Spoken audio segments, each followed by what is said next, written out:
அல்ல இறைவனுடைய திருவருட்கருணையும் குருவருளும் முன்னின்றருள் செய்ய திருத்தொண்டர் புராணமாகிய ஞான நூலினை தொடர்ந்து சிந்திப்பதற்கும் வழிபாடு செய்வதற்கும் வாய்ப்பு கிடைக்கப்பட்டிருக்கின்றது.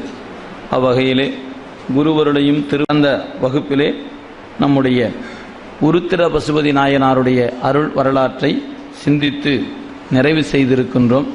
அதனுடைய தொடர்ச்சியாக இன்று திருநாளை போவார் என்று சொல்லப்பெறுகின்ற அடியவருடைய வரலாற்றை இன்று நாம் சிந்திக்க இருக்கின்றோம். நம்முடைய நம்பி ஆரூரர் திருத்தொண்ட தொகை என்கின்ற பதிகத்திலே போற்றுகின்ற பொழுது திருநின்ற செம்மையே செம்மையாக என்று சொல்லப்பெறுகிற வண்ணமாக செம்மையே திருநாளை போவார்க்கும் அடியேன், செம்மையே திருநாளை போவார்க்கும் அடியேன். நாளை போவார் என்பது அவருடைய பெயர்.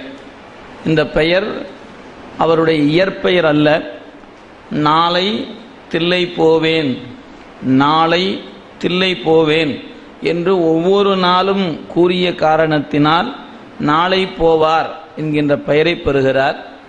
செம்மையே திருநாளை போவார். இங்கே செம்மை என்பது தன்முனைப்பு இல்லாத தொண்டர் என்பதை குறிக்கின்ற சொல் செம்மை என்பது. திருநின்ற செம்மையே செம்மையா கொண்ட திருநாவுக்கரையந்தன் அடியார்க்கும் அடியேன் என்று திருத்தொண்ட தொகையில் நம்முடைய நம்பிகள் திருநாவுக்கரசு பெருமானை போற்றுகின்ற பொழுது அருளுகிறார்கள். எனவே செம்மை என்பதற்கு தன்முனைப்பு இல்லாத நிலை என்பது பொருள். இங்கே அந்த தில்லையில் ஆடுகிற பெருமானை சென்று தொழ வேண்டும் என்கின்ற விருப்பம் உடையவராய் நாளை போவேன் நாளை போவேன் என்று ஒவ்வொரு நாளும் கருதிய காரணத்தினால் இந்த திருநாமத்தை தாங்கி நிற்கின்றார். அத்தகைய அடியவருக்கு நான் அடியவன் என்று நம்பி ஆரூரர் திருத்தொண்ட தொகையிலே துதித்து மகிழ்கிறார்கள். அவருடைய வரலாற்றை சேக்கிழா பெருமானுடைய திருவாக்கிலே நின்று நாம் காணலாம்.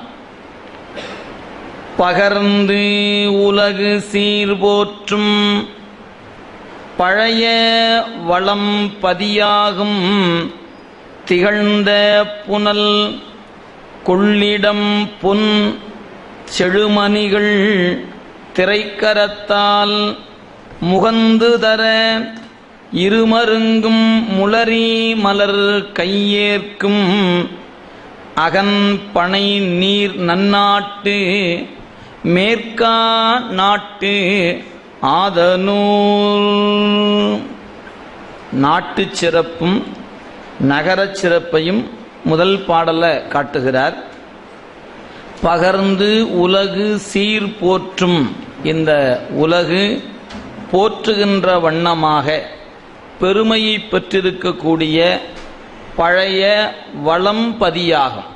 அந்த வளம் மிக்க பதி, அந்த வளம் எத்தகையது என்று சொன்னால் பழைய வளம் ஆக தொன்று தொற்று வருகின்ற வளம் உடைய பகுதியாக இந்நகர் விளங்குகிறது. எனவே இந்த நாடு நீர்நிலைகளில் சிறந்து விளங்கக்கூடியதாகவும் இயற்கை வளம் என்று சொல்லப்பெறுகிற வளம் உடைய நாடாகவும் விளங்குகிறது. எனவே பழைய வளம் பதியாகும் திகழ்ந்த புனல் கொள்ளிடம். காவிரி நதி கொள்ளிடம் என்கின்ற பெயரில் பிரிந்து செல்வதை நீங்கள் பார்க்கலாம்.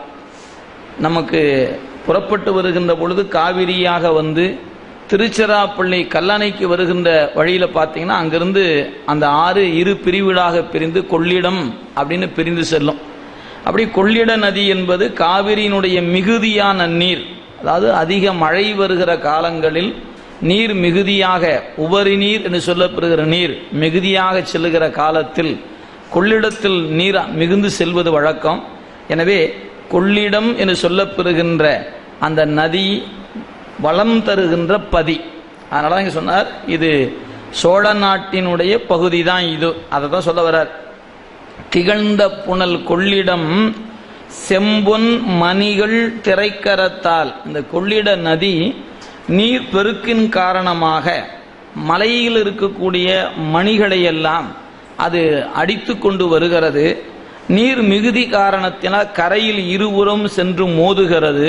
அப்படி மோதுவதனால அந்த நீரில் இருக்கக்கூடிய அந்த முத்துக்கள் எல்லாம் தெரித்து விடுகின்றன. அப்படி தெரித்து விடுகின்ற பொழுது நதியின் இரு கரைகளிலும் தாமரை மலர்கள் அப்படியே மலர்ந்திருக்கின்றன. அது எப்படி இருக்கிறது என்று சொன்னால், தெரித்து விழுகிற மணிகளை தங்களுடைய கைகளால் ஏந்துகின்ற காட்சியாக தாமரை மலர்கள் காணப்படுகின்றன.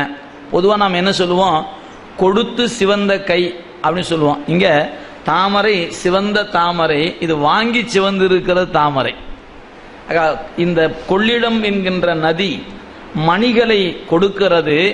அவ்வாறு கொடுக்கின்ற மணிகளை எல்லாம் தாமரை தன்னுடைய கைகளால் அந்த மணிகளை ஏந்தி நிற்கின்ற காட்சியாக இருக்கிறது. அதாங்க சொல்கிறார், முகந்து தர செழுமணிகள் திரைக்கரத்தால் முகந்து தர இருமருங்கும் இரண்டு புறம் முளரி மலர். முளரி என்பது தாமரை குறிக்கின்ற சொல்.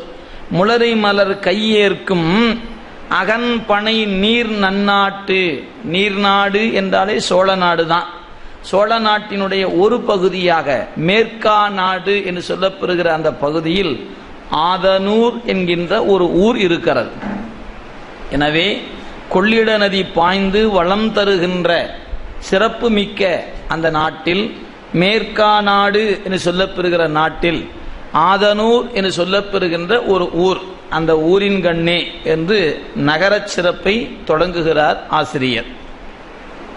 நீற்றளர் பேரொளி நெருங்கும் அப்பதியின் நிறை கரும்பின் சாற்றலை வன்குலை வயலில் தகட்டு வரால் எழ பகட்டு ஓர் ஆற்றலவன் கொழி கிழித்த சால்வழி போய் அசைந்து ஏறி சேற்றலவன் கரு உயிர்க்க முரு உயிர்க்கும் செழும் கமலம். இந்த நகரினுடைய வளம் எத்தகையது என்பதை விரித்து காட்டுகிறார். நீற்றலர் பேரொளி நெருங்கும் அப்பதி, திருநீர் பூசுகிற மக்கள் நிறைந்திருக்கின்ற பதி.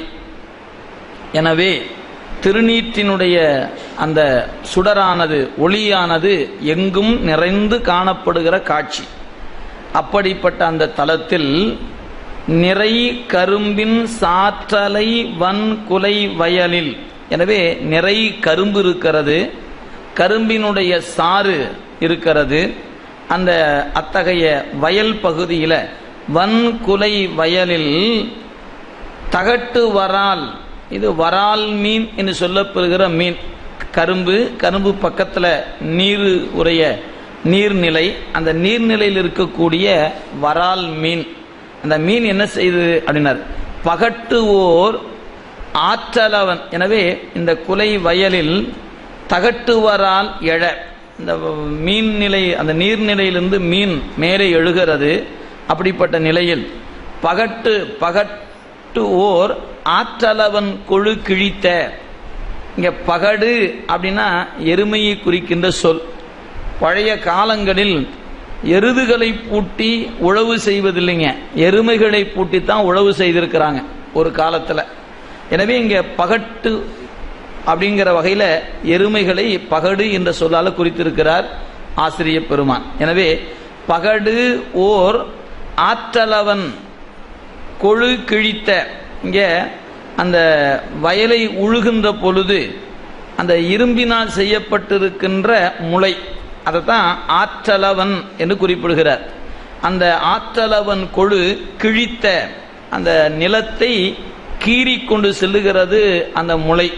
அப்படி கிழிக்கின்ற பொழுது அதனுடைய கிழித்தலில் தப்பி பிழைத்து எது செய்தது, ஒரு நண்டு இந்த ஏர் பூட்டி உழுகின்ற அந்த கொழு என்று சொல்லப்படுகிற முளையில் அது பிழைத்து மெல்ல அசைந்து ஏறி போய் பக்கத்தில் இருக்கக்கூடிய நீர்நிலையில் போய் தாமரை மலர் மேலே போய் அமர்ந்து தன்னுடைய இனப்பெருக்கத்தை செய்து கொண்டது. அப்படிங்கிறத இங்கே முருகு உயிர்க்கும் செழுங்கமலம் என்று குறிப்பிடுகிறார். ஆற்றலவன் கொழு கிழித்த சால், அதாவது அந்த முன் ஏறு செல்லுகிற வழியே பின் ஏறு செல்லும். அந்த உழுத இடத்துக்கு சால் என்று பெயருங்க. அந்த முன் ஏறு, அந்த கிழித்த நிலப்பகுதிக்கு சால் என்று பெயர். அப்ப பல முறை அந்த சால் வழியே செல்லும். அதனால சால் வழி போய் அசைந்து ஏறி, இந்த நண்டு கிழிக்கக்கூடிய அந்த கிழித்தலில் தப்பி பிழைத்து மெல்ல ஏறி, சேற்றளவன் என்பது நண்டை குறிக்கக்கூடிய சொல். எனவே இந்த நண்டு மெல்ல அப்படியே அசைந்து ஏறி போய் தாமரை மலர் மேல போய் அமர்ந்து கரு உயிர்க்க, அந்த தன்னுடைய நிலையில் அந்த நண்டு தன்னுடைய கருவை உயிர்த்தது தாமரை மலர் மீது என்று காட்டுகிறார். எனவே இந்த காட்சியில திருநீறு பூசிய மக்கள் நிறைந்திருக்கின்ற பதி, அப்படிய பதியில நீர்நிலையில் காண்கின்ற பொழுது அங்க வரால் மீன்கள் துள்ளி குதிக்கக்கூடிய நீர்நிலை காணப்படுகிறது. எருமைகள் பூட்டப்பட்ட அந்த ஏர் செல்லுகிற வழியே நண்டு பிழைத்து தாமரை மலர் மீது ஏறி தன் கரு உயிர்க்கின்ற காட்சியாக இந்த நகரில் காணலாம் என்று இயற்கை அழகை நமக்கு காட்டுகிறார் சேக்கிழார் பெருமான். நனை மருவும் சினை பொதுளி நறு விரைசூழ் செறி தளிரில் தினகர மண்டலம் வருடும் செழும் தருவின் குலம் பெருகி கனமருவி அசைந்து அலைய களி வண்டு புடைசூழ புனல் மழையோ மதுமழையோ பொழிவு ஒழியா புஞ்சோலை. இத்தகைய அழகும் வளமும் உடைய இந்த பதியில நனை மருவும் சினை பொதுளி, நனை என்பதற்கு அரும்பு அப்படின்னு பேருங்க. மலரும் தருவாயில் அண்ணா மலரக்கூடியது போது, இன்னும் மலரக்கூடிய பக்குவம் வாராததுக்கு அரும்புன்னு பேருங்க. மொட்டு அரும்பு என்றெல்லாம் நாம் சொல்வதுண்டு. ஆக இங்க அரும்பைத்தான் நனை என்ற சொல்லால குறித்திருக்கிறார். நனை மருவும் சினை பொதுளி, பொதுளி என்பதற்கு நெருங்கி நிற்கக்கூடிய நிலை. எனவே அரும்புகள் மலரக்கூடிய வண்ணமாக நெருங்கி நிற்கக்கூடிய நறுவிரை சூழ் செறி தளிர், ஆக நெருக்கமாக நறுமணம் மிக்கக்கூடிய தளிர், இலை பூ காய் கனி என்று சொல்லப்படுகிற வண்ணமாக அவையெல்லாம் நெருங்கி இருக்கக்கூடிய வண்ணம் அமைய பெற்றிருக்கின்ற சோலை. அந்த சோலை எப்படி இருக்குது அப்படின்னு கேட்டா, வானில் இருக்கக்கூடிய சூரியனுடைய கதிர் மண்ணை தொடுவதற்கு உள்ளே நுழையுமானால் அந்த சூரியனுடைய கதிர் நிலத்தை தீண்டுவதற்கு தடையாக இந்த மரங்கள் வளர்ந்து இருக்கின்றன. நெருக்கமாக இருக்கிறது, உயர்ந்து இருக்கிறது. எனவே தினகர மண்டலம் வருடும், வானில் இருக்கக்கூடிய தினகர மண்டலத்தை சென்று இந்த மரங்கள் வருடி கொண்டு இருக்கிற அளவுக்கு வான் உயர்ந்து நிற்கக்கூடிய சோலை. அதான் சொல்ற தினகர மண்டலம் வருடும் செழும் தரு. மரத்திற்கு தருன்னு பேருங்க. ஏன் அதுக்கு தரு என்று சொன்னால், இலை பூ காய் கனி போன்றவற்றை தருகிற காரணத்தினால் அதுக்கு தருன்னு பேர். அதனால கற்பகத்தரு, நினைத்ததையெல்லாம் தருவது, எனவே கற்பகத்தரு என்று சொல்வது. எனவே அது சொன்னார், அந்த மரங்கள் எல்லாம் தினகர மண்டலத்தை வருடி கொண்டிருக்கின்ற வண்ணமாக குலம் பெருகி கனமருவி அசைந்தலைய. இங்க கன என்பதற்கு மேகம் என்பது பொருள். இந்த மேகங்கள் அப்படியே நகர்ந்த காரணத்தினால் கனமருவி அசைந்து அலைய, வண்டுகள் மகிழ்ச்சியோடு சூழ்ந்து வருகிறதா. களிவண்டு புடைசூழ புனல் மழையோ மதுமழையோ, இந்த மலர்களில் இருந்து தேன் வடிகிறது. அது மட்டுமல்ல, வானில் மேகங்கள் அசைந்த காரணத்தினால் மழையும் பொழிகிறது. எனவே இது மதுமழையா அல்லது புனல் மழையா என்று அறியப்படாமல் ஏதோ ஒரு மழை பொழிந்து கொண்டே இருக்கக்கூடிய ஊர்னர். மதுமழையோ புனல் மழையோ பொழிவு ஒழியா, அந்த ஏதாவது மேலிருந்து கொட்டிக்கிட்டே இருக்கும். அது ஒன்று தேனாக இருக்கும் அல்லது மழையாக இருக்கும். இப்படி அத்தகைய வளம் உடைய ஊர் ஆதனூர் என்கின்ற ஊர்னர். எனவே நதியினுடைய கொள்ளிட நதியினுடைய சிறப்பின் காரணமாக இத்தகைய வளத்தை தன்னகத்தை கொண்டிருக்கின்றது ஆதனூர் என்கின்ற ஊர். பாலை விரி மனம் கமழும், பாலை விரி மனம் கமழும் பைங்காய் வன் குலை தெங்கின் தாழ் அதிர மிசை முட்டி தடங்கிடங்கின் எழப்பயன் பாய்ந்த வாளை புதையச் சொரிந்த பழம் மிதப்ப வன் பலவின் நீளமுதிர் கனி கிழி தேன் நீத்தத்தில் எழுந்து உகழும். இந்த பாட்டில் ஒரு காட்சியை பதிவு செய்கின்றார் நம்முடைய ஆசிரியர்.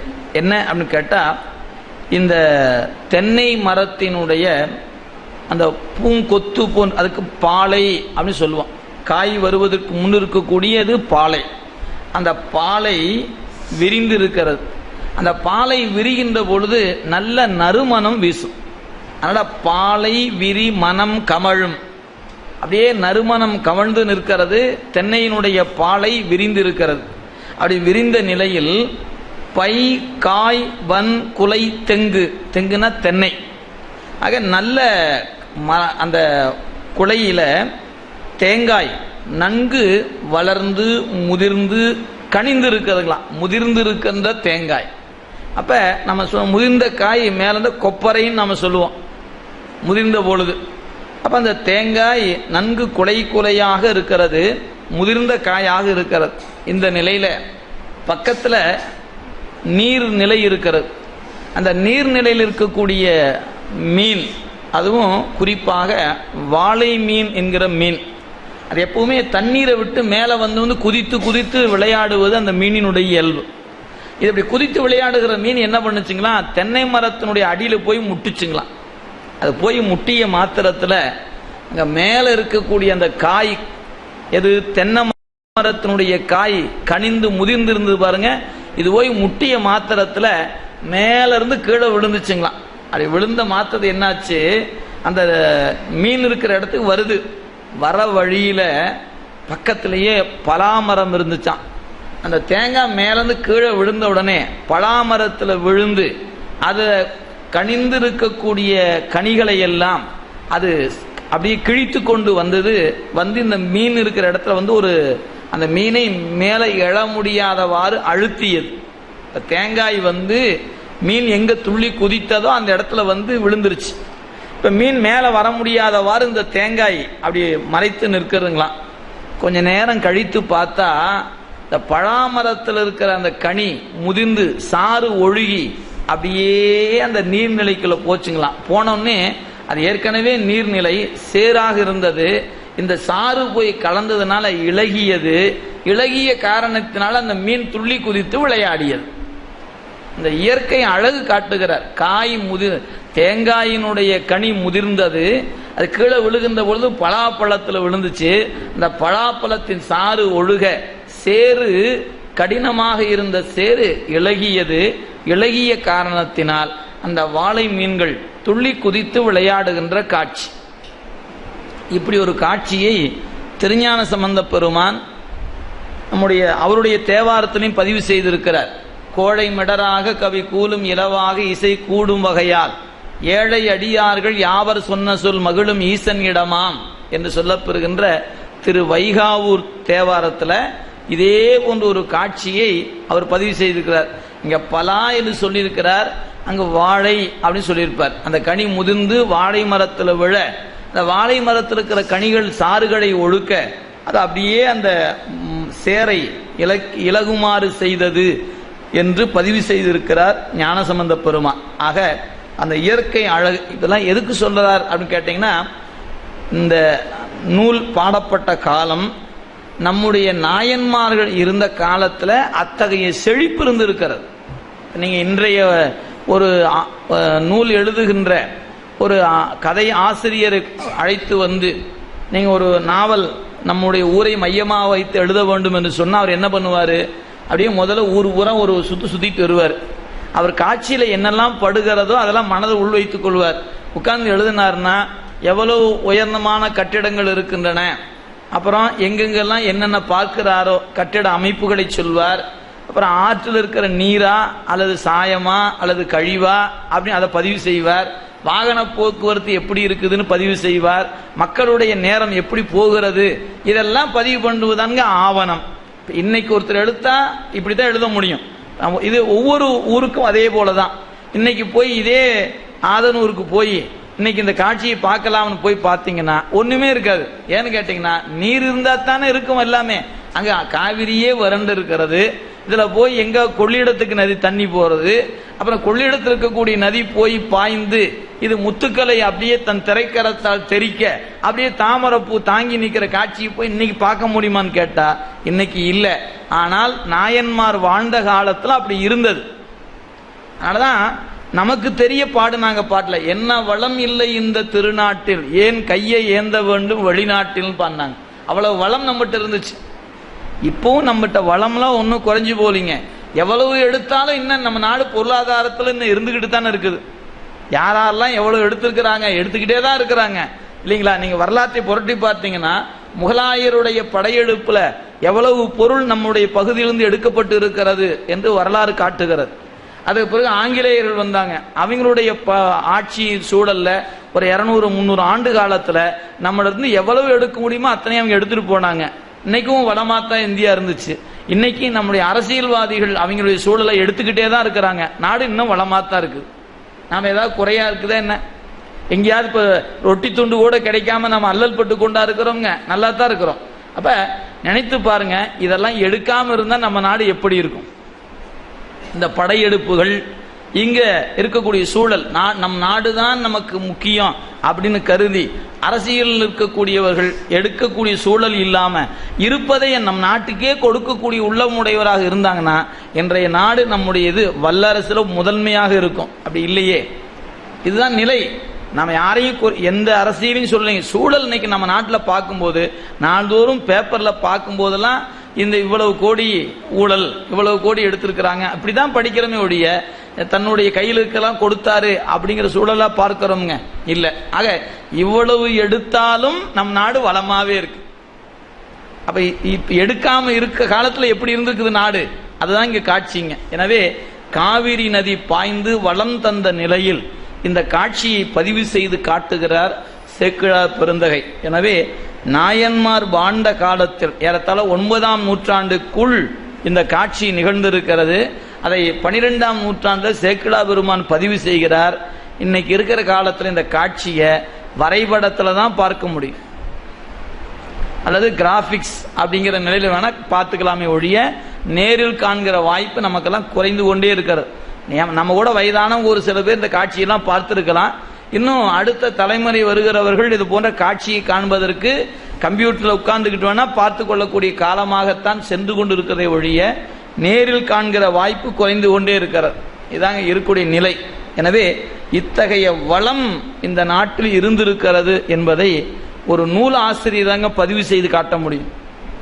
எனவே சேக்கிழார் பெருமான் இந்த ஆதனூர் என்கின்ற ஊர் எத்தகைய வளம் உடையது என்பதை இதில் பதிவு செய்திருக்கிறார்.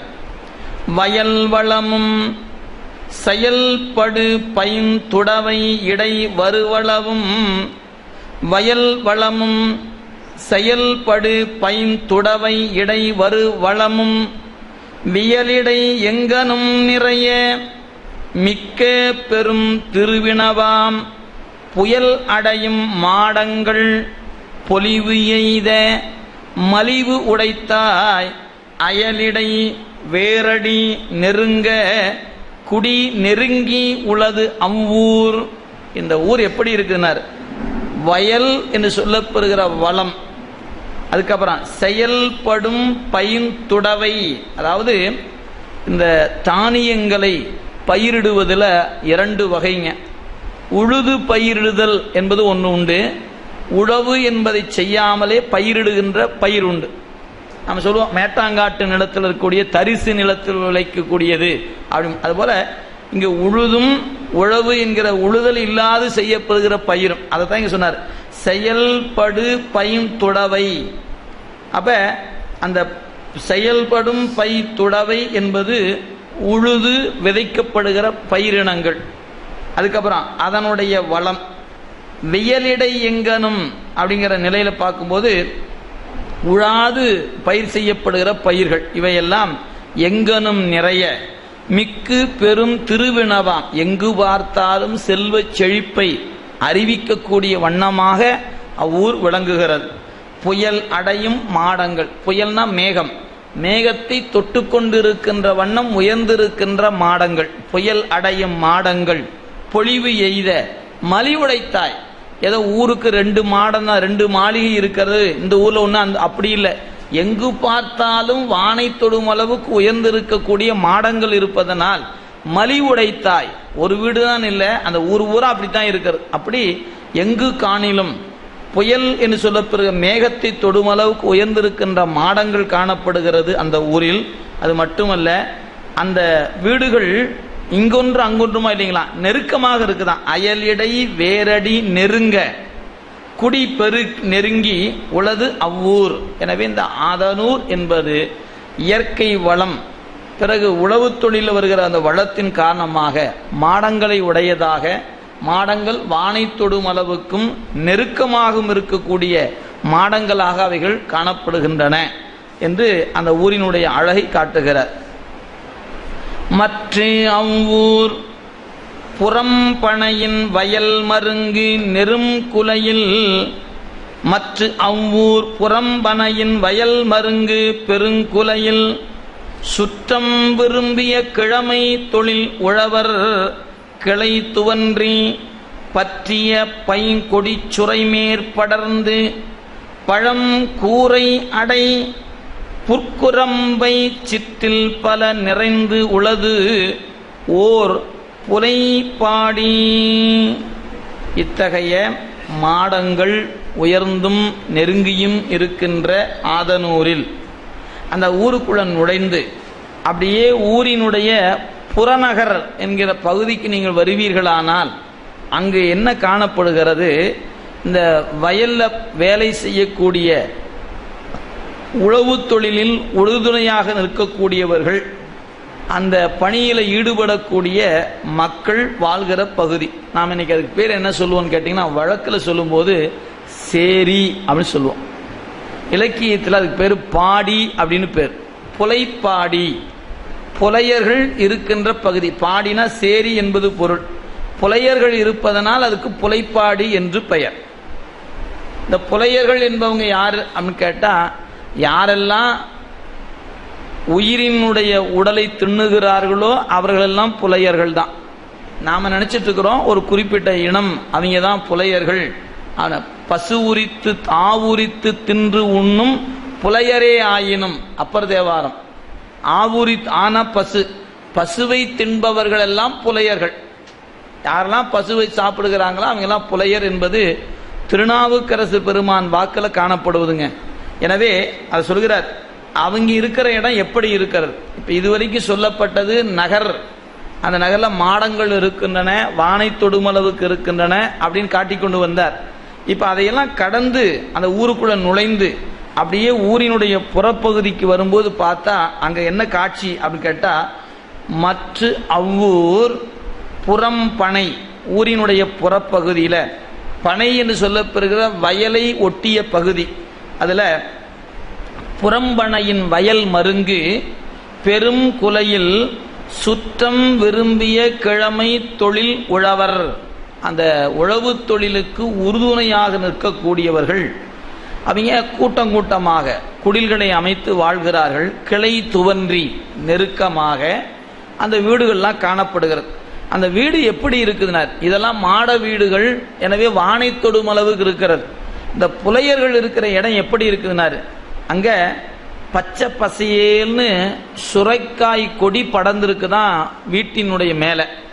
அந்த வீட்டின் மேற்பகுதி எதுவா இருக்கிறது அப்படின்னு கேட்டிங்கன்னா, கூரைகளாக இருக்கிறது. ஆக அந்த கூரை என்பதுல பல வகையாக அமைப்பது உண்டுங்க. இப்போ தென்னை மரத்தினுடைய கூரை அப்படின்னு வைக்கலாம், பனை ஓலையில கூரை அமைப்பது உண்டு. ஒரு வகையான புல் இருக்கிறது, அந்த புல்லில் கூரை அமைப்பது உண்டு. எனவே அந்த வீடுகள் எல்லாம் பார்த்தீங்கன்னா தாவர வகையில் இருக்கக்கூடிய அவைகளுடைய இலைகளை, அவற்றுடைய இலையெல்லாம் அங்கே என்ன செய்திருக்கிறாங்க, கூரைகளாக அமைக்கப்பட்டு. இது புலைப்பாடி. எனவே வாடங்கள் இருப்பதெல்லாம் செல்வமிக்கப்பட்ட பகுதி, அதனுடைய புறப்பகுதியில் இருப்பது இந்த காட்சி. அதான் சொன்னார், பற்றிய பைங்கொடி சுரை. சுரை என்பது சுரைக்காயினுடைய கொடி.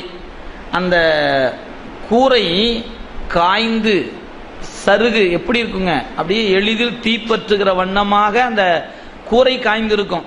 ஆனால் அந்த சுரைக்காய் கொடி அது மேலே படர்ந்து பச்சை பசேன்னு காணப்படுங்க.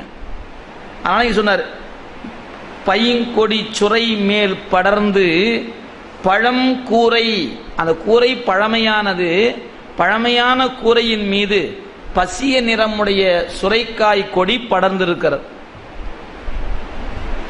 அந்த கூரை எப்படி இருக்கிறது? புற்குரம்பை, புல்லால் அமையப்பட்டிருக்கின்ற குடிசை. புற்குரம்பை, நம்முடைய உடம்புக்கு குரம்பைன்னு பேருங்க. திருவாசம் படிக்கிறவங்களுக்கெல்லாம் தெரியும்.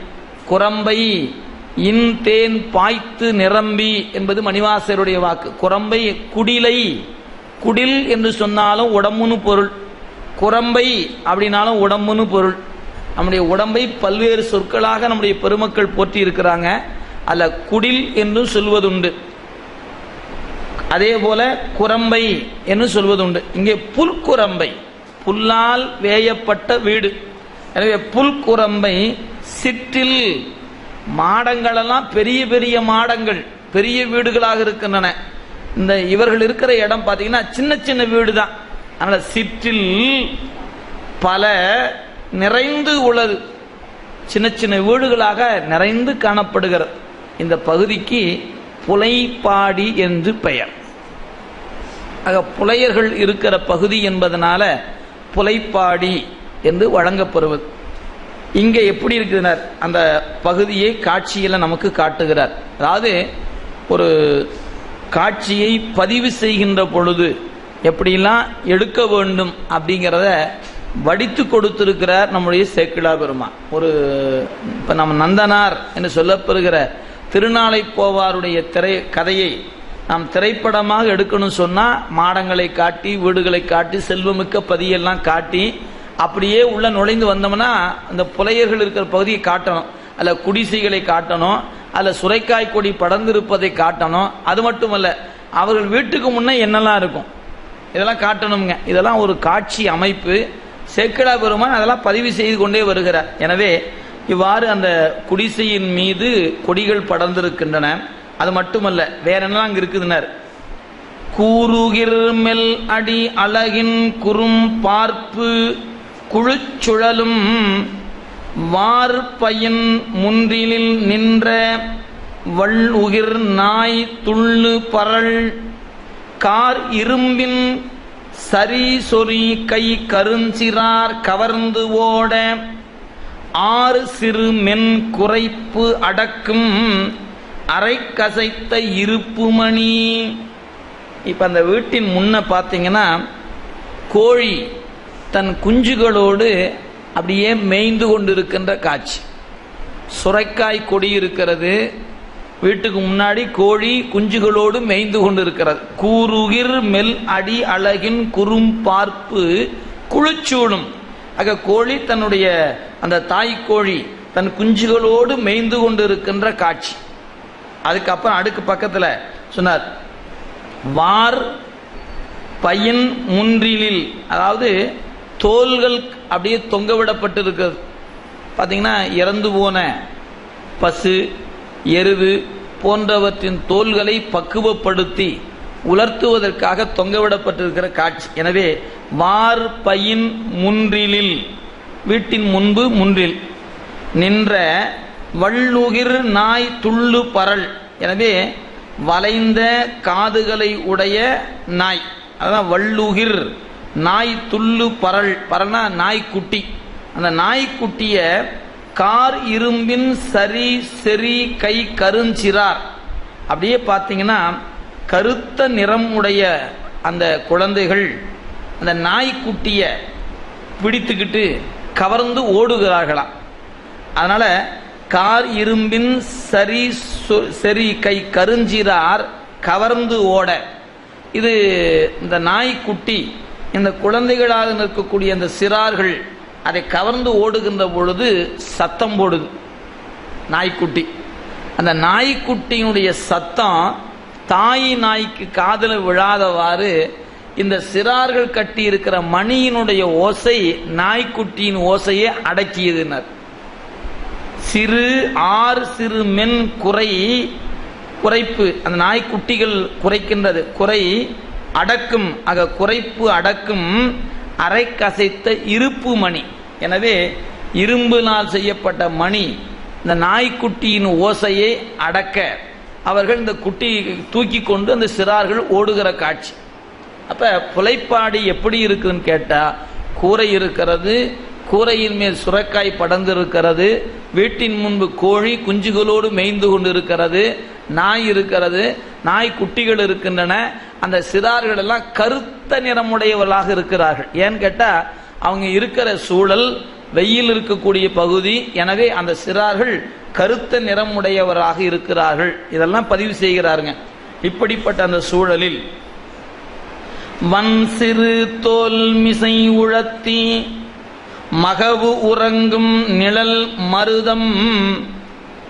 வன் சிறு தோல் மிசை உழத்தி மகவு உறங்கும் நிழல் மருதும் தன் சினை மென் பெடையோடும் தளம் குழிசி புதை நீழல் மென் சினைய வஞ்சிகளும் விசிப்பறை தூங்கின மாவும் புன்றலை நாய் புனிற்று முளை புடைத்தெங்கும் உடைத்து எங்கும்.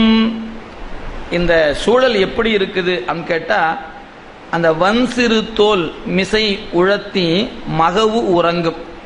இந்த வயல்ல வேலை செய்யக்கூடிய அந்த மகளிர் தங்களுடைய குழந்தைகளை எல்லாம் என்ன செய்திருக்காங்களா, மருத மரத்தின் நீழலில் அந்த குழந்தையை உறங்க வைத்திருக்கிறாங்க. இது வயலும் வயல் சார்ந்த பகுதி என்பதனால அந்நிலத்தினுடைய கருப்பொருளில் ஒன்று மருதம் என்கிற மரம். எனவே மருத மரம் அங்கு இருக்கிறது. மருத மரத்தின் நீழலில் தங்களுடைய குழந்தைகளை தொட்டில் கட்டி உறங்க வைத்திருக்கிறாங்க. இவங்க வயல்ல வேலை செய்து கொண்டிருப்பார்கள். எனவே அந்த வகையில் அந்த காட்சியாக காட்டுகிறார். எனவே நிழல் மருதும் மருத மரம் அப்படிங்கிற மரம். தன் சினை மென் பெடையோடும் அந்த சினை பெடையோடு கூடிய நிலையில் தடம் குழிசி புதை நீழல் மென் சினைய வஞ்சிகளும். வஞ்சி என்பது ஒரு வகையான மரம், வஞ்சி மரம். மருதம் என்பது மரம், வஞ்சி என்பது மரம். அந்த மரத்தின் கீழே தன்னுடைய குஞ்சுகளோடு அந்த கோழி முதலானவைகள்லாம் இறை அந்த உணவை தேடிக்கொண்டிருக்கிற காட்சியாக அமைந்திருப்பது. எனவே வஞ்சிகளும் விசிப்பறை தூங்கின மாவும். மா என்பது மாமரம், மா என்பது மாமரத்தை குறிப்பது. எனவே மாமரமும் புந்தலை நாய்கள் புனிற்று முளை புடைத்து தெங்கும். தெங்கு என்பது தென்னையை குறிப்பது. எங்கும் என்பது ரெண்டு சொல் இருக்குங்க, தெங்கும் இருக்குது. முதல்ல வருகிற தெங்கு என்பது தென்னையை குறிப்பது, அடுத்து வருவது எங்கும் என்று பிரிக்கணும். எனவே எங்கு பார்த்தாலும் மருத மரம், வஞ்சி மரம், தென்னை, மா போன்ற மரங்கள் எல்லாம் காணப்படுகின்றன. இதெல்லாமே அந்த நிலத்துக்குரிய கருப்பொருள்கள். எனவே இவையெல்லாம் காணப்படுகின்ற அந்த ஊர் வயல் சார்ந்த பகுதி இப்படிலாம் இருக்குதுன்னு காட்டுகிறார். செறிவலி தின் கடைஞர் வினை செயல் புரிவை கரை யாம குறி அளக்க உழைக்கும் செங்குடுமி வானரச் சேக்கை வெறிமலர்த்தன் சினை காஞ்சி விரி நீழல் மருங்கு எல்லாம் செறி குழல் புன் புலை மகளிர் நெற்குறு பாட்டு ஒலி பறக்கும். இங்க சொன்னாரு, அதாவது அந்த உழவு தொழிலை செய்கின்ற வலிமை மிக்கிருக்கக்கூடியவர்கள் அவங்க. அதனால செறி வலி தின் கடைஞர், அந்த வயல்ல வேலை செய்யக்கூடியவர்களுக்கு உழைப்பு அதிகமாக இருக்குங்க. எனவே உடல் வலிமை மிக்க இருக்க வேண்டும், உழைப்பு அதிகமாக இருக்கணும். எனவே செறி வலி தின் வலிமை மிக்க கடைஞர் வினை செயல் புரிவை, அவங்க அந்த பணிகளை செய்வதற்காக. பழைய காலங்களில் பார்த்தீங்கன்னா வயலுக்கு வேலைக்கு வருகின்றவர்கள் எப்பப்பா நாளைக்கு வர அப்படின்னு கேட்டால் கோழி கூவ வந்துடணுங்கன்னு போவாங்க. அவ்வளோதான், அதுதான் வேலைக்கான அளவு நேரம். அந்த நேரத்திலே வந்து உரிய பணிகளை சூரியன் உதயமாகி அந்த குறிப்பிட்ட நேரம் வருவதற்குள்ளாகவே பெரும்பாலான வேலைகளை நிறைவு செய்திருவாங்க. இன்னைக்கெல்லாம் யாராவது வயலுக்கு வேலைக்கு போகிறாங்களான்னா போகிறதே இல்லை. அப்படியே போகிறாங்கன்னு சொன்னால் கூட மணி பார்த்துட்டே இருக்கலாம், 8 மணி ஆனாலும் வருவாரான்னு தெரியாது. 8:05 ஃபோன் பண்ணி நான் இன்னைக்கு வரலைங்க, நாளைக்கு வரங்கன்று வரும், வேலைக்கு வரவர். இன்னைக்கு சூழல் அப்படி மாறி கிடக்குதுங்க. ஆனால் இங்கே இவர்கள் பணிக்கு செல்வதற்கு அறிவிப்புக்காக ஒரு கருவியாக இன்னைக்கு சொல்றவங்க அலாரம், அது எதுன்னு கேட்டிங்கன்னா கோழி அந்த சேவலுடைய அந்த சேவல் கூவுவது தான் அவங்களுக்குரிய அலாரமாக இருந்தது. அதாங்க சொல்லுகிறார், செயல் புரிவை கரை யாம குறி அளக்க 5 மணி ஆகிவிட்டது என்று அறிவிக்கிறதான். எது? உழைக்கும் செங்குடுமி வானரச் சேக்கை. அந்த சேவல் முதலானவைகள் எல்லாம் அவ்வாறு கூவி அறிவிப்பை செய்த நிலையில் வெறிமலத்தன் சினை காஞ்சி விரி நீழல், காஞ்சி மரத்தின் நீழலில் மருங்கு எல்லாம் நெறி குழல் புன் புலை மகளிர். இவங்க இந்த கூந்தல்லாம் பார்த்தீங்கன்னா கொஞ்சம் அப்படியே எண்ணெய் பசை குறைவாக இருக்கக்கூடிய அந்த தலை. எனவே அந்த முடிகள் எல்லாம் ஒன்றோடு ஒன்று நெருங்கி இருக்கக்கூடியது. அவையெல்லாம் இணைந்திருக்கக்கூடிய வகையில் பார்த்தீங்கன்னா அந்த காடு இருக்கு பாருங்க, முற்புதருடைய காடு, அது போன்ற தலை இருக்குங்களா. அதான் செறி வெறிமலத்தன், அது சொல்லும்போது நெறிகுளர் புன் புலை மகளிர் அப்படின்னு காட்டுகிறார். அப்படிப்பட்ட அந்த பெண்கள் எல்லாம் பாடல் பாடிக்கொண்டு குத்துகிறாங்களாம். எனவே நெற்குறு பாட்டு ஒலி பறக்கும். அங்கே வயல்ல களைப்பு தெரியாத வண்ணம் பாடலை பாடிக்கொண்டு அந்த களை எடுத்தல், நாற்று நடுதல், நெற்குத்துதல் போன்ற பணிகளை ஈடுபடுவார்கள். எனவே அந்த பாடலோடு கூடிய வண்ணம் அவருடைய பணிகள் அமைந்திருக்கின்றன. எனவே நெற்குறு பாட்டு ஒலி பறக்கும். எனவே அந்த நெற்பயிரை அவங்க நின்று குத்துகின்ற பொழுது பாடல் பாடிக்கொண்டு அப்படி இடித்தல் வழக்கம்ங்க.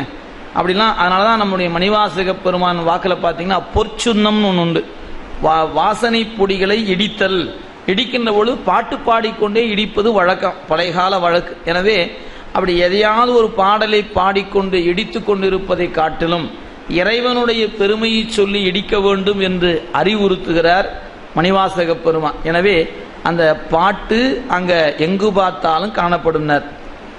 புள்ளும் தன் புனர் கலிக்கும் பொய்கை உடை புடையெங்கும் தள்ளும் தாழ் நடை அசைந்து தலையவிழ் பூங்குவளை மது விள்ளும் பைங்குளர்கதிர் நெல் மிளச்சிய புன் புலைச்சியர்கள் கள் உண்டு களி தூங்க கரங்கு பறையும் கலிக்கும். இந்த புலச்சியர்களாக இருக்கக்கூடிய இவர்கள் எப்படிப்பட்டவனர்? பறவை தன் புனல் கலிக்கும் நீர்நிலைகளில் பறவைகள் வந்து சத்தம் செய்து கொண்டு இருக்கிறாங்களாம். பொய்கை உடை புடையெங்கும். எனவே நீர்நிலை, அங்கு பறவைகள் வந்து சத்தமிட்டு கொண்டு இருக்கிற காட்சி. அதுக்கு பக்கத்தில் தள்ளும் தாழ் நடை அசைய தலையவிழ் பூங்குவளை மது விள்ளும். அப்படியே குவளை மலர் அப்படியே காற்றில் அசைந்து தன்னகடத்தே இருக்கக்கூடிய மதுவை வெளியே தள்ளுதுங்களாம். எனவே தள்ளும் தாள் நடை அசைய தலை அவிழ் பூங் குவளை, குவளை என்பது மலர், அந்த குவளை மலர் மது விள்ளும், மது வந்து தெரித்து விழுகிறங்களாம் அந்த காட்சி. எனவே அதுக்கு அடுத்து சொன்னாரு, இந்த வயல்ல வேலை செய்யக்கூடிய அந்த பெண்கள் எல்லாம் மது என்கின்ற கள் உண்டு.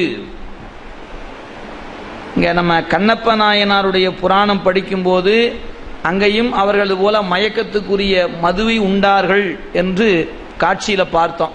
அதுபோல இங்க வயல்ல வேலை செய்யக்கூடிய இந்த புலச்சியர்கள் மது அருந்துகிற வழக்கம் உடையவர்கள்.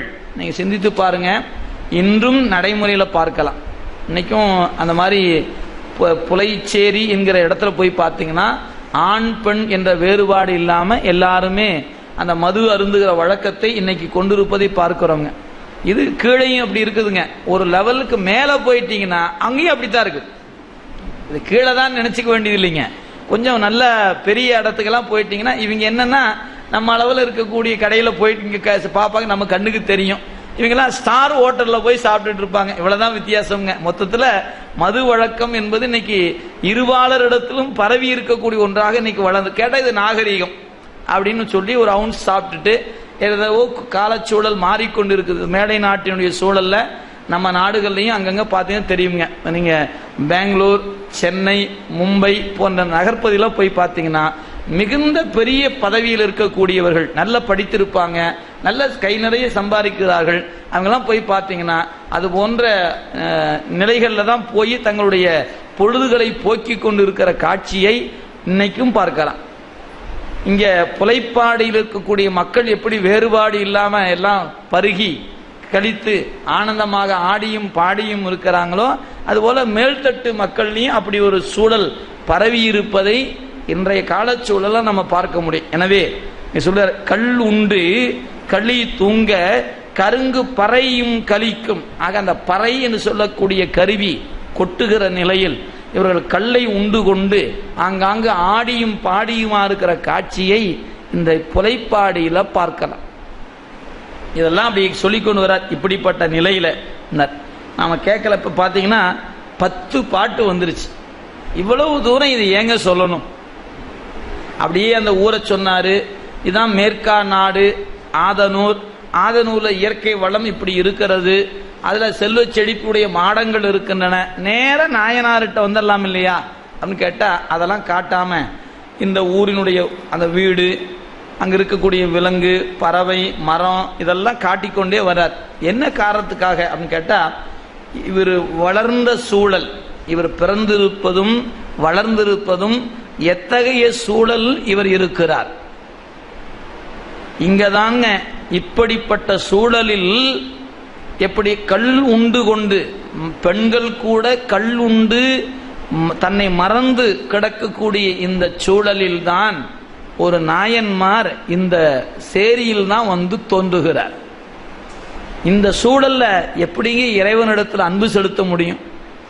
எல்லாம் நல்லா இருக்கிறவங்களுக்குனே இறைவன் மீது அன்பு வர மாட்டேங்குது. இந்த சூழல் எப்படிப்பட்ட கொடுமையான சூழல்! இந்த சூழலுக்குள் இருக்கக்கூடிய ஒருவர் இறைவன் மீது அன்புடையவராக இருக்கிறார் என்று சொன்னால் அவர் எந்த புண்ணியத்தை எந்த பிறவியில் செய்திருக்கணும்.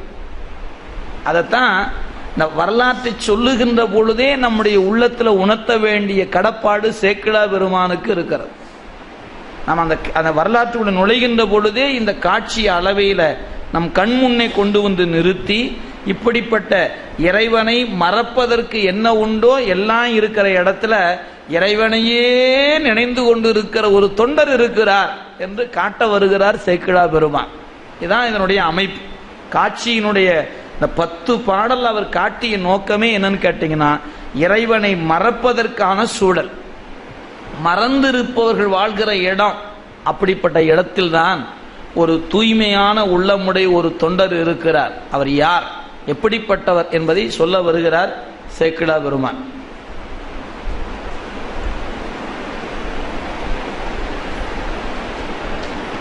இப்படித்தாகிய கடைஞர் இருப்பின் வரைப்பினில் வாழ்வார். இப்படித்தாகிய கடைஞர் இருப்பின் வரைப்பினில் வாழ்வார். மெய்ப்பறிவு சிவன் கழற்கே, மெய்ப்பறிவு சிவன் கழற்கே விளைத்த உணர்வொடும் வந்தார். அப்பதியில் ஊர் புலமை ஆன்ற தொழில் தாயத்தார் ஒப்பிலவர் நந்தனார் என ஒருவர் உலர் ஆனார். இப்படிப்பட்ட சூழலில் ஒருவர் இந்த பகுதியில் தாங்க இருக்கிறார். சொல்லி அப்படிதான் இப்படித்தாகிய கடைஞர். ஆக கல் உண்டு தன்னை மறந்து கிடக்கக்கூடிய புலைப்பாடியாகிய இந்த பகுதியில இருப்பின் வரை, இங்க இருப்பின் வரை என்பது நம்ம இன்னைக்கு சொல்றோம்னா வளாகம், குடியிருப்பு வளாகம், அப்படி போல அந்த புலையர்கள் இருக்கின்ற பகுதி. அத்தகைய இடத்துல வாழ்ந்து வருபவர் உண்மையான பரிவு, உண்மையான அன்பு சிவபெருமானுடைய திருவடிக்கே என வாழ்ந்து வருகிறாராம். மெய்ப்பறிவு சிவன் கழற்கே விளைத்த உணர்வோடும் வந்தார். பரிவுனா அன்பு, உண்மையான அந்த அன்பை இறைவன் திருவடிக்கே உரியவராக, அந்த திருவடிக்கே உரிய வண்ணம் தன்னுடைய அன்பை திருவடிக்கு உரித்தாக்கி கொண்டு வாழ்ந்து வருகிறார் ஒருவர். யார் அவர்? அப்பதியில் ஊர் புலமை ஆன்ற தொழில் தாயத்தார். அதாவது நீங்கள் பழைய காலங்களில் பார்த்தீங்கன்னா அறிவிப்பாளர் அப்படின்னு ஒருத்தர் இருப்பாங்க. அறிவிப்பாளர், அறிவிக்கிறன்னு ஒரு ஆள் இருப்பாருங்க. அந்த அறிவிப்புக்கு பறை அப்படின்னு பேர். அதனால தான் அவங்கள பறையர் அப்படின்னு சொன்னாங்க. பறைனா அறிவிப்புன்னு அர்த்தமுங்க. இன்னைக்கு என்ன ஆகி போச்சுன்னா அறிவிப்பாளருங்கிறது போய் அந்த பறையருங்கிற பேரே நின்றுச்சு. அவர் சொல்றாரா இல்லையோ அவங்க ஆகி போச்சு. நம்முடைய தொல்காப்பியம், நம்முடைய அதாவது வரலாற்றினுடைய பக்கங்களை புரட்டி பார்க்கின்ற பொழுது ஆரியர்களுடைய கலப்புக்கு முன்னால் யார் என்ன தொழில் செய்தார்களோ அதை வைத்துத்தான் அடையாளம் காணப்பட்டது. பிறகு இந்த ஆரியருடைய கலப்புக்கு பிறகுதாங்க நீங்க செய்தாலும் செய்யாம போனாலும் அவங்க அப்பா எதுவோ அதுவே அவர் ஆயிட்டார். ஒருவர் மரத்தொழில் செய்வாரானால் அவர் ஆசாரி, பூஜை பண்ணுவாரானால் பூசாரி. இதுல அவங்க அப்பா வேறையா இருப்பாரு, மகன் வேறையா இருப்பார். என்ன தொழில் செய்தார்களோ தொழிலை வைத்து கொண்டு அவர் அடையாளம் காணப்பட்டார். இது ஆரியர்களுடைய கலப்புக்கு முன். ஆரியர்கள் நம்முடைய திராவிட நாகரிகத்தோடு கலந்த பிறகு என்னாச்சு அப்படின்னு கேட்டீங்கன்னா அவரவர் என்ன நிலையில் நின்னாங்களோ அதுவே நின்று விட்டது. எனவே தந்தை எதுவோ அதுவே அவருக்கு, அவர் அதை செய்யலாம் செய்யாமலும் இருக்கலாம். அப்படி ஒரு காலச்சூழலாக மாறியது என்பது வரலாறு காட்டுகிற உண்மை. அதனால இங்க அந்த அறிவிப்பை செய்கின்ற தாயம்னா உரிமை, அந்த மரபு, இவங்க வழி வழியாக அதை செய்து வருகிறாராம். எனவே அசுலர் அப்பதியில் ஊர் புலமை ஆண்ட தொழில் தாயத்தார். எனவே ஊரில் எந்த நிகழ்ச்சியாக இருந்தாலும், எந்த வீட்டு நிகழ்வாக இருந்தாலும், கோயில் நிகழ்வாக இருந்தாலும் அதை அறிவிக்கக்கூடியவராக ஒரு தொழில். அதுக்கு இந்த தலையாரி அப்படின்னு சொல்ற வழக்கம் உண்டு. பறையர், அறிவிப்பாளர் அப்படின்னு பேர். எனவே இன்னைக்கு இந்த சொல்லு நம்மகிட்ட இல்லைங்க. கேரளா மாநிலத்தில் போனீங்கன்னா பறை, இந்தடா பறை, என்ன பறையர், பறைனா சொல்லுன்னு அர்த்தம். அப்ப பறையர்னு இன்னைக்கு நாம சொல்லுதல் என்பதுதான் பறை என்ற சொல்லுல இருக்கக்கூடிய பொருள்.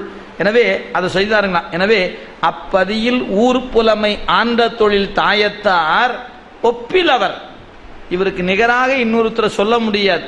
யார் அவர்? நந்தனார். அவர் பேர் நந்தனார் என்று பெயர். நந்தனார் என ஒருவர் ஒப்பற்றவர் உளரானார். இந்த ஆதனூர் என்ற திருத்தலத்தில் புலைப்பாடி என்கிற பகுதியான சூழல் எப்படி இருக்கிறது? இந்த கொடும் சூழலில் தன்னுடைய அன்பு சிவபெருமானுடைய திருவடிக்கே என்ற உணர்வோடு ஒருவர் வாழ்ந்து வருகிறார். நினைத்து பாருங்க, ஊர்ல இருக்கிற அத்தனை பேரும் குடிச்சிட்டு மயங்கி கிடக்கிற ஆட்கள். அந்த கூட்டத்துக்குள்ள திருநீரு பூசி இறைவனை சிந்தித்து கொண்டு ஒரு தொண்டர் இருக்கிறார் என்று சொன்னால் எப்படி இருந்துக்கு நினைச்சு பாருங்க. அப்படிதான் நாயனார் வாழ்ந்து இருக்கிறார். அவருடைய காலத்துல தன்னை சுற்றி இருக்கின்ற சூழல் வேறு வகையாக இருந்தது. ஆனாலும் இறைவன்பார் கொண்ட அன்பில் உறுதியாக நின்றிருக்கிறார் நம்முடைய நந்தனார் என போற்றப்பெறுகின்ற திருநா